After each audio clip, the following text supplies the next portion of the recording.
अरे बस बस बस बस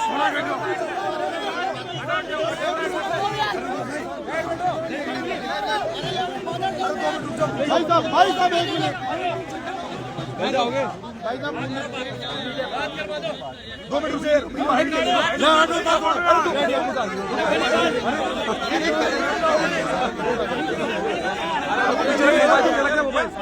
अगर आप दिल्ली पहुंचे हैं किस प्रकार से उत्साह कार्यकर्ताओं में आपकी चाहने वालों में छात्र नेता युवा नेता घासीलाल गुर्जर का जन्मदिन था और उस पर सारे युवाओं ने ब्लड डोनेशन कैंप रखा है और उस ब्लड डोनेशन कैंप में शामिल होने में यहाँ आया हूँ और जिस तरह से बूंदी के नौजवानों ने जवानों ने जो स्वागत मेरा किया है उसके लिए मैं बूंदी के सभी जवानों को धन्यवाद देता हूँ।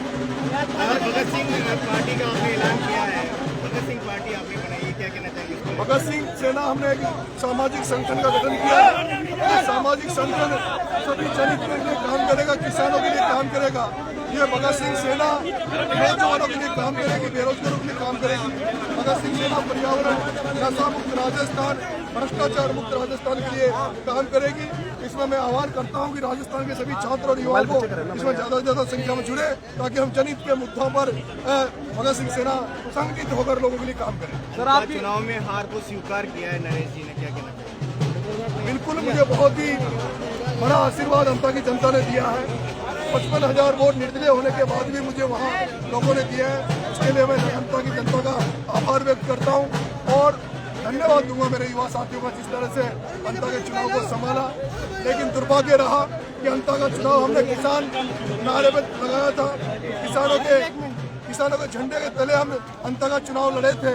लेकिन कुछ किसानों के बेटे जो राजनीति में हैं, जो धन्ना सेठ और पूंजीपति जो हड़ौती की राजनीति में कब्जा करके बैठे हैं, उनके जाल में फंसकर लोगों ने मेरा वहाँ नुकसान करने का काम किया और जिनको आने वाले समय में ये किसान नौजवान साथी उनको आने वाले समय में उसका बदला लेंगे।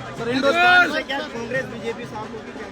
बिल्कुल हमारा मन है कि राजस्थान में तीसरा विकल्प बने और थर्ड मोर्चा राजस्थान में आए। सर, इंडोली में डिमांड है सर आपकी बड़ी? मेरा मन है कि मैं अगली बार 2028 का चुनाव इस बूंदी की धरती से अनाउंस कर रहा हूँ कि अगली बार 2028 का चुनाव नरेश सिन्हा 2 सीट पे चुनाव लड़ेगा और उसमें हो सकता है इंडोली भी एक हो।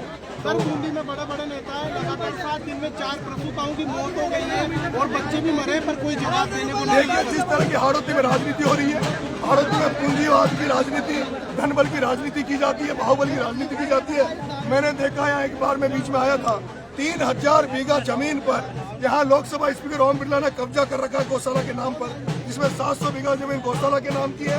बाकी उसने किसानों की जमीनों को सस्ते दामों पर दादागिरी से हड़प लिया है। यहाँ जिस तरह की राजनीति है, उस राजनीति के खिलाफ हम मोर्चा खोलेंगे, सड़कों पे उतरेंगे और इनके जितने कुकृत्य हैं उनको सामने जनता के लाएंगे। सर, अशोक चांदना यूँ तो प्रदर्शन करते हैं पर बूंदी में 4 मौतें हो चुकी है, जो मैंने आपको बताया, उनको न्याय क्यों नहीं दिला पा रहे? अशोक जी चांदना साहब एक किसान घर में पैदा हुए, उससे आशा करते थे हम कि वो किसानों के लिए हितों के लिए काम करेंगे।